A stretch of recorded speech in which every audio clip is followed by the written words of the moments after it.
So I work for the Department of Health and Human Services. It's a huge agency, right? It's the second largest agency, a department in the U.S. It's about 1.4 trillion in operation dollar, and this is all public information. If we were based on GDP, we would be the 13 or 14 largest country in the world. So every dollar that Arno pay taxes, 28 cents of that comes to Health and Human Services. So that's how big we are. So we have, so it's very federated. It's almost like DOD is very federated, right? Like with DOD, you have Army, Navy, Marine. Same thing with HSS. You have CMS, CDC, NIH, FDA, ASPR. You have all kinds of OPTIP. So it's very federated. So we have 5 contract writing system. Think about that. We have 5 for the whole agency because they're so big. But the problem with that is that there's no standardization. There's no the way we enter information, how we collect the data in terms. So the goal we wanted to do was that we want to find out, can we buy in bulk? Can we buy smarter, right? Say if HSS spends about 20 billion a year on products and services, let's say we spend, I'm just throwing a number out there, a billion in, let's say 100 million on Adobe Pro, right? Everybody uses Adobe Pro. Why are we buying it at different prices? From CMS, CDC, maybe it's $50 here, maybe it's $80 here, maybe it's $60 here. So we have, and we had an opportunity to save the agency close to 2 billion for 5 years by mining the data and try to get a comparison of products. Adobe is a little bit easier. Oracle's tough because Oracle does products and services. When that comes around, you have to mine the user agreement, the contract. And I'm telling you right now, the contract favors the vendor because they lawyer up. We are disadvantaged, the buyer, from the government perspective.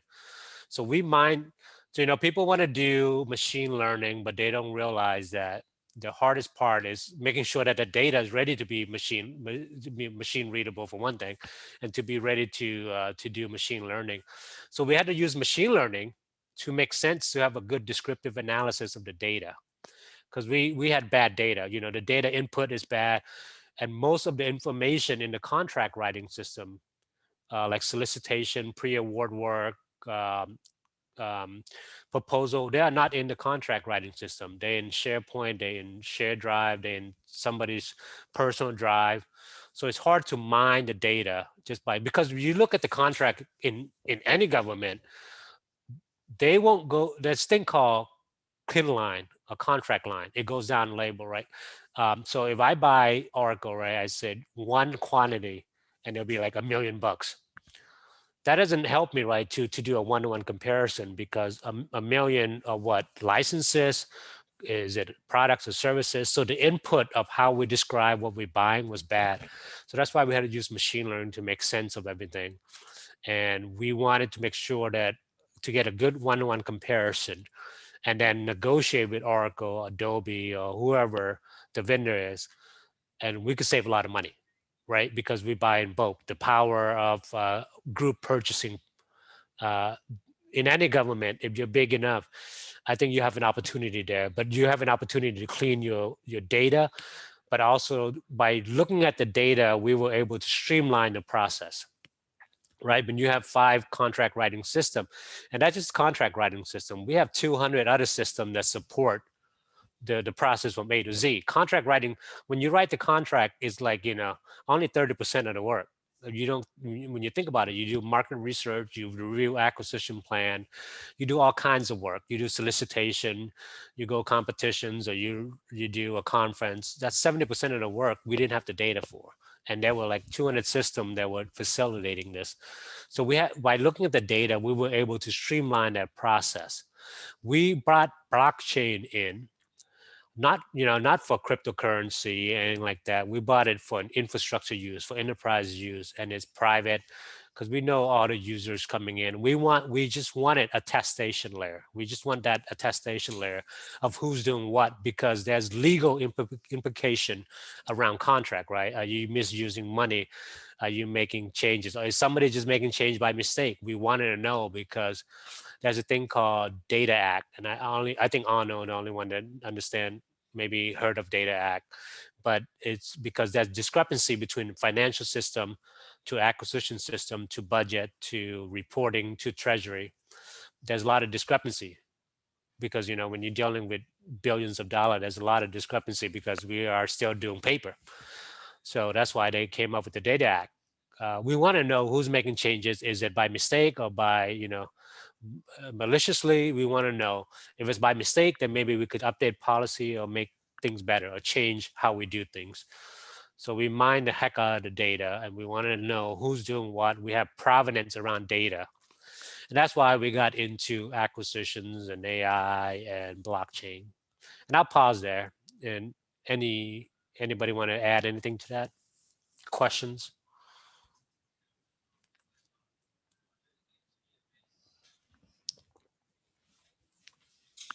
I think it's amazing that how much money did you end up saving the government going through this process? I would say about, well, the first one is about 30 million. We did a VMware. There are other savings that came through, about 20 million on something else. I think it's on Red Hat or something. But it's changes. It's not just IT change, right? It's culture change, right? We are basically changing the culture of how CEOs are negotiating price for us as well. So there's a lot of, the culture change is the hardest part than the IT change. I'm telling you right now, that's the hardest part. Well, I was just about to ask you what was your greatest obstacle, and how did you overcome some of those obstacles? So we got an ATO, which is authority to operate. Basically, any system that are funded by the government has falls under FISMA, so you have the authority to operate. That process was hell because it was a new technology. We have blockchain and we have AI, so they test the heck out of us. But convincing people to adopt blockchain, it wasn't. I didn't. Most of the time, I didn't even bring up blockchain. I brought up the value of blockchain. I didn't bring up technology that much because nobody cares, right? From a workforce or from the mission people, they didn't care about the technology. They just, what value are you going to bring me? But the IT folks and the IT security folks, they're the one that were wanted to know about blockchain. But everybody else on the business side, they could care less. They could care less if it's blockchain or whatever. Yeah, okay. I think that's probably the most important thing you did to make it, where you identify the value saving right up front, and that's what I'm trying to do. Where can I get the biggest bang for the buck, so to speak, and use that to try to drive everything else. Yeah, we got to talk offline, Nano. I think I have an answer to your question about acquisitions and AI. I'm dealing with it every day because I used to do acquisition. Anybody else want to add anything or questions? I don't want to ramble. I got one more. From what you've done, is there any kind of sort of output that could be beneficial? So we're just talking about collecting lessons learned and stuff like that. Did you guys create anything, any policies, any directives that might be worth hanging on to? Not policy, but I did work on a white paper with ACIAC around modernization in the government. And that is doing a very good strategic analysis. Trying to innovate in the government, there's a lot of red tape. We call, it's called administrative requirements, but it's really red tape around. You really have to understand the budget cycle. You have to understand, because the budget cycle, look at right now, I have to submit a budget request for 2023. Think about it. I mean, I might not even be around 2023, but I have to submit it now. So you have to understand budget cycle. You have to understand acquisition, how you onboarding vendors or whatever products you're trying to bring in. That could take 6 months to a year if you don't know what you're doing. Finance, acquisition, HR, if you want to detail people, if you want to integrate, if you want to have an integrated project team that goes across the department, you have to understand that. There's a lot of security requirement. We call it ATO or FedRAMP. You guys might call it something else. So I help sponsor this thing, this white paper called Strategic Analysis for Innovation, in terms of thinking. You might have 100 ideas, but you shouldn't pursue all 100 ideas. Maybe one idea that you should pursue. So we do, first thing we do is feasibility study. Basically, is there any downstream impact? Does the system that are connected to your system, do they have a schedule that you can't even interface with them while they're doing some sort of a year end or something going on?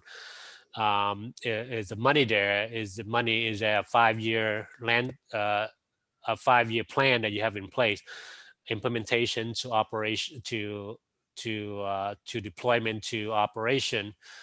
So you have to think about feasibility, but mainly is really budget. Second is sustainability. Just because the project is successful doesn't mean the program will continue on, because it's almost like buying a Ferrari and taking it to Jiffy Lube or giving it a regular oil, right? Your agency might not be more mature enough to take on this new shiny tool. So I see a lot of projects that fail. The project's a success, but it's like, oh, throw over the fence. R&D is done. We're done. We just throw over the fence, and it fell once it hits operation. Um, Marketability is probably the biggest part. Can you sell it? People don't think that the government sell, but I sell every day, trying to sell an idea, trying to make change, because I consider myself as change agent. I'm selling every day. I'm trying to convince somebody. It's always negotiation. It's selling. Um, and then prioritization of ideas. Once you do all that, you may, instead of 100 ideas, you may only have one idea that's able to vet through all that. And then you start going and pursuing that idea, but not an idea you should pursue. There's a lot of things that it's almost like measure 100 times before you cut once type of thing. There's a lot of things that you need to go through because there's a lot of obstacle in your way. And when I like, me personally, I don't know about you guys, but I like conflicts. I think obstacle is the way. When you think, but as a saying of that, when I see obstacle, some people, they want to go to point A to point B, and they see an obstacle, they're like, oh, I'm going to C. But me, I like, an obstacle is an obstacle. It's a challenge, is another opportunity to challenge myself to, because you will, something that's worth pursuing, there will always be obstacle. So I don't mind obstacle. I embrace it, and I just say, hey, I'm just going through it. Okay, could you put a copy or a link to the to that study either in the chat or email it to me so I can send it out to the group? Because I think that that'd be a phenomenal resource to start in our library. Yeah, I'll send it out. I got to look it up, but I'll send it out. I took a note. Okay. Okay, a couple of, oh, sorry, Gerard. Go for it. Yeah, just a couple of questions. One is about the nature of the blockchain you have implemented. You mentioned it's private. The question is it private? Private means in your own department or private within the federal government? And the second one, you mentioned the FedRAMP, and I assume all the NIST framework and standard. From a point of view of assurance and auditing, let's say internal certification, if I understood correctly, before you went live, the solution was subject to some sort of, because in our case, we are an international organization, for example, I heavily use the ISO standards. But if there is something like a parallel within the federal government, I assume what you mentioned is FedRAMP and NIST, and therefore I was curious whether before deploying it, you had that level of internal audit done within the federal government. Yeah. So the first question around private blockchain is internal to Health and Human Services. It wasn't outside of that department because the government is so big. And just dealing with our data alone was a struggle. So it was private. We authenticate everybody in. We went through the access management process. So that's internal. We got the ATO, and the ATO is based on NIST standards. And then it was, like I said, it was a very thorough assessment because it's blockchain and is new, and we had some AI work in there. So and for everybody to know, ATO is authority to operate, right? That's correct. You have to go through the assessments and validate that you meet security requirements for you to get the authority to operate on a governed system. Correct. And we didn't do FedRAMP. And FedRAMP, I love the FedRAMP thing. I don't know if you're familiar with this. If Yusuf or Dinos that are doing national and out of the US, FedRAMP is cool. I think FedRAMP forced the vendor to pay for security. Think about it, right? When people bring in COTS product or build something, we inherit the risk and the cost. The government does. But FedRAMP forced you to do that assessment, security assessment and certification before you bring into the government. Well, we built we built in-house, so we didn't really do FedRAMP. And FedRAMP is based on the cloud only, but it's hard to get though. It's the FedRAMP model is that you do it once, you don't have to do it over again. But the problem is, we end up, if I have a system in AWS, I go to AWS, I take the controls that they have, and I want to inherit from them. I have to re-enter it in to my ATO, because a FedRAMP doesn't mean you have an ATO. A FedRAMP just means that product is been certified, assessed and certified. You still have to do an ATO on the agency. But I'm actually working on a process. I don't know if you're familiar with the ATO. It takes about 10 to 12 months. A lot of paperwork. There's like thousands of pages and thousands of security controls. It's all done in paper. When I say paper, Word document, Excel, spreadsheet, PDF, it's all paper to me. But we are trying to reduce that to a month or a month and a half.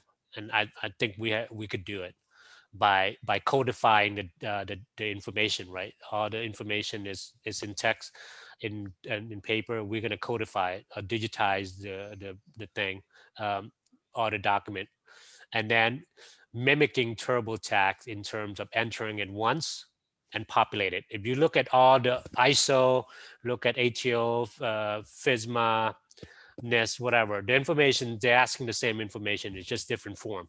Like system information, system description, system name, security officer, authorizing official, hosting environment, what technology, what kind of access management, all that information is the same. It's cut and paste.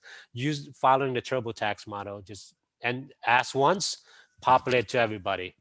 And same thing with the FedRAMP control, right? If we do one system that has AWS, and if some other system sign a contract with AWS, we're going to populate that. So a security officer doesn't have to enter the information over again. Same thing with platform as a service, software as a service. Like, if you want to use Salesforce, ServiceNow, or Okta, whatever, the controls are populated for you. That way, if you want an ATO, like say Salesforce, you only have 10% of the control, right? Not 100% of the control, because we pre-populated for you. Same thing with common control, which is policy related and process related to the department. That's all populated. I'm sure there's some hybrid controls in place, but we could do all that and populate it for them, so they don't have to re-enter everything. And then we're going to use machine learning to do assessment, help assess, like TurboTax, right? You get a confidence score at the end. We're going to run machine learning against the control. That's like thousands of security controls that you have to meet. And we do it manually, reading and looking at documents. I mean, oh my God. But the machine learning will help the system owner to make sure that if I have low confidence score, that I might have to read it over again. Like I didn't understand, or I didn't attach the right document, or I didn't really answer the question. But the assessor, the third-party assessor, will have a better package. The assessment process takes about 2 months. But by having a better package, and they just say yay or nay, it'll be, you could reduce a 2 months process down to a month, to a week. That's why we're gonna do a real-time risk management. It goes with CDM, right? People want to do CDM, but if you don't fix the compliance and GRC, you don't have CDM, because the CDM is about wrapping change management, incident response reporting around compliance, security compliance, and GRC. Without that, I have not seen anybody in the US have done CDM correctly. I don't know if you guys are doing that. Okay, one of the things that I read, and I think it was an article about when you implemented Accelerate, that you use machine learning to clean to clean the data. Is this part of what you're talking about, or was that that seemed like it was referring to something else? That was referring to security, try to reduce a 12-month down to a month and a half process. And I think it applies for ISO as well. And I'm talking to the FedRAMP lead. I'm doing that. But we use machine learning. And here's the biggest obstacle that we have is that one is to get the data. I want to write a playbook and I want to focus on the obstacle. One is getting the data. I think people don't realize how hard it is to get data, especially with health and human services, because it's heavily regulated. You know, they might have a use case for 50 data, but instead they got like 10 data sets instead of 50, and they become biased and they overcompensate the use cases. So the first thing is getting the data. The second, to your point, Gerard, is cleaning the data. We use machine learning to clean data because people think about machine learning, they think about linear regression, they think about uh, uh, predictive analysis, you know, they think about future. But we use machine learning to clean the data because it was so bad. We do some supervised, we do unsupervised, we do reinforcement learning. We just want to make sense of what do we have that we could use to do analysis of one-to-one price comparison. Got it. Yosef, is this information helpful? I don't remember if you said what your field is within the government of Bahrain, but is this? Yes, no, it is because you know, with Bahrain, they are using AI technology, and I would say in a very simplified way in comparison to HHS, but we're looking at it right now, I think maybe from a regulatory perspective. So I think that, you know, when we're touching up on probably the legal issues in relation to AI, most likely privacy and ethics, I think, you know, this is something that Bahrain should be looking at. And so it is quite helpful for me to understand.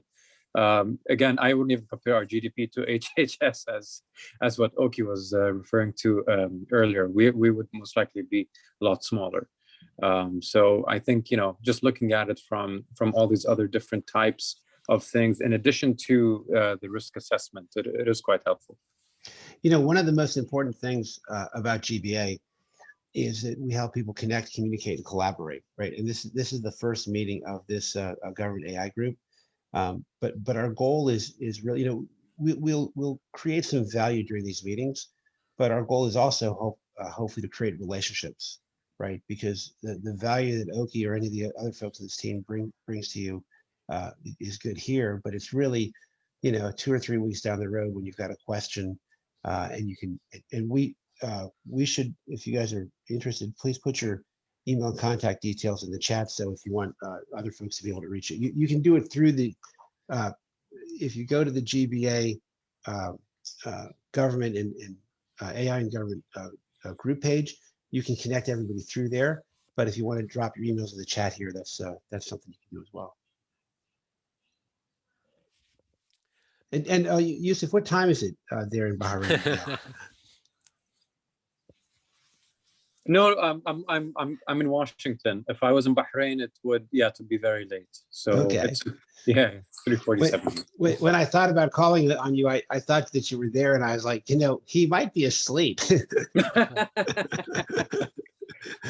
No, I've done that on some calls. You know, they were like, you know, 1, 2 o'clock in the morning, and you know, they asked me a question, and all they hear is no, I've been on the receiving end of those, and yeah, no, this is very pleasant.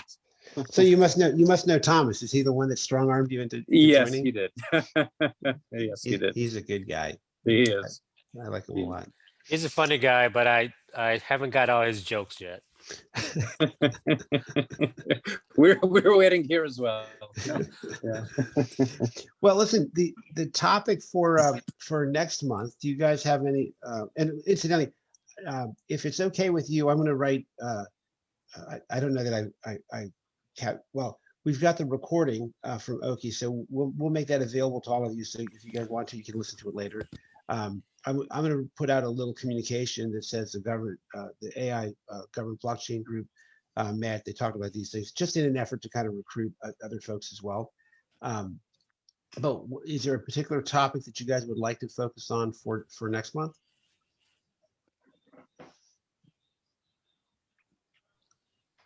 You Gerard, doing- I think in line with the conversation we had today, maybe it would be interesting to learn from other use cases. Any other organization that have either developed proof of concept or even gone to the deployment like Oki has done in his own department, so that we can start looking at, if you will, like a portfolio of cases that can provide tangible examples of the convergence of these two technologies used together between blockchain and AI, and then develop the subsequent conversation, whether it's on the legal aspect, the technology aspect, security, privacy, legislation, regulatory, and so forth.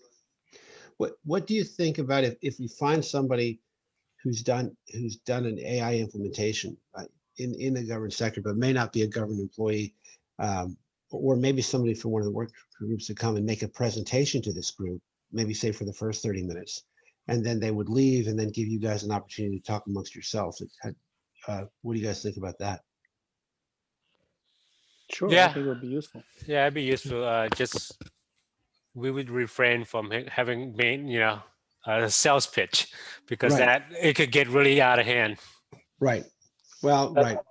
And that's one of the reasons why I opted not to have anybody external in this. But okay, why don't you and I talk about it? Well, does anybody have any recommendations about somebody who's done an AI implementation that they'd like to share?